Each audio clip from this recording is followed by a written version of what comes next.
Can you still buy a home with no money down? Where do I go to find out the truth about down payments? Well, look no further, you've found the right place because we're going to do a deep dive into your options right now.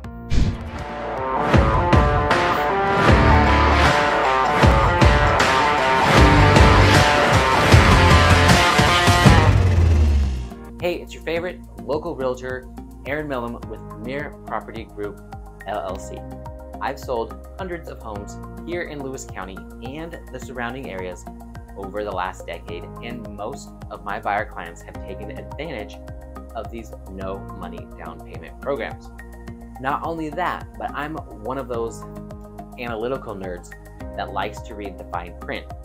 So I'm pretty well read and know way more than I should about these programs. The two loan types you're going to be interested in are the USDA home loan. Yes, that is the same USDA you're thinking about, and the FHA down payment assistance grant. The key thing to remember for every loan is that there are always two qualification portions.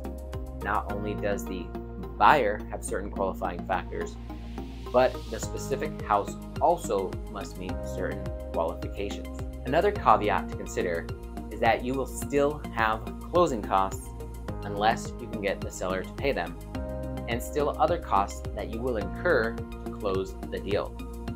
I might be getting into the weeds a little bit here, but we'll go over some examples later to help simplify this discussion. So let's take a look at the USDA home loan first. Right off the bat, this loan has location qualifiers. You can check the map, but just keep in mind that most of Washington State qualifies. Areas that don't qualify are typically centered around cities, but all of Lewis County qualifies, including Chehalis and Centralia. As you can see here on this map, the cream-colored areas are the ones that don't qualify. Next, the USDA home loan has an income limit. So you have to have enough money to buy a house, but not enough money to buy a really nice house. This income limitation is again based on where you live, but also on how many people are in your household.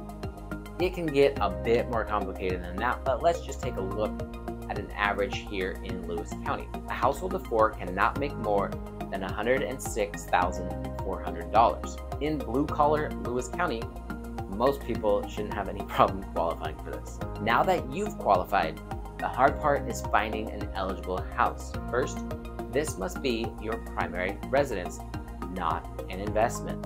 Second, the house needs to be move-in ready. This means you can't use the loan to purchase a fixer. Some specific requirements are that the roof must be able to certify for at least 5 years.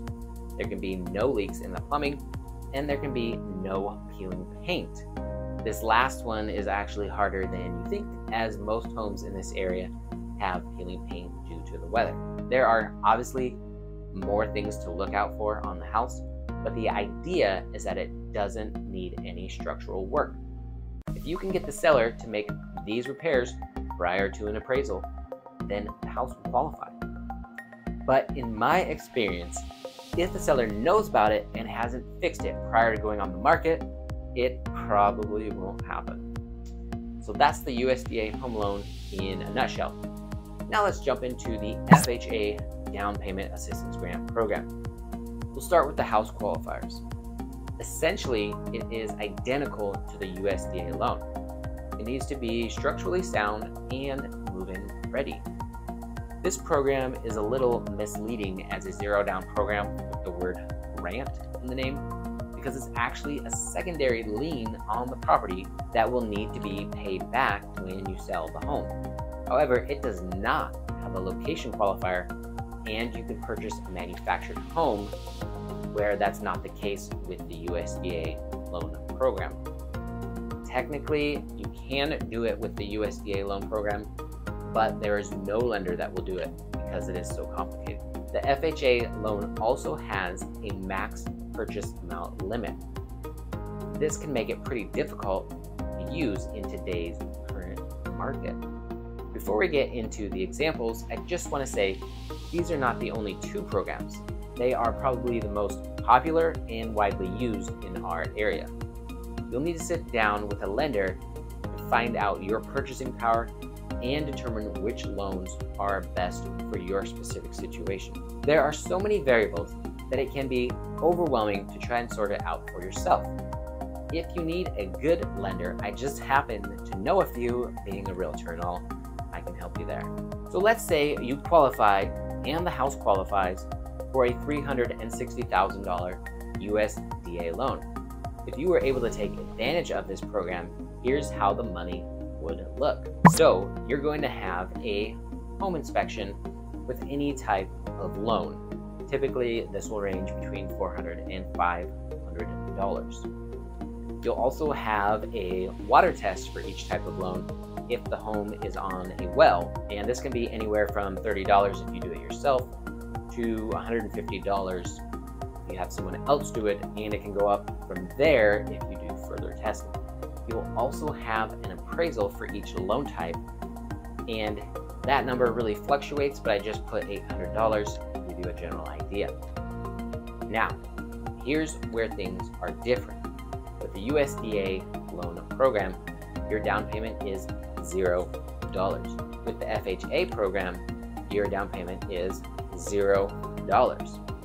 With a conventional loan, a 3% down payment would be $11,000, and a 20% down payment would be $72,000. The other big expense that you'll incur is the closing costs to close the loan. Now, you'll have this for every loan type, and it's typically around 2.5% to 3%, and we'll talk about this a little bit more.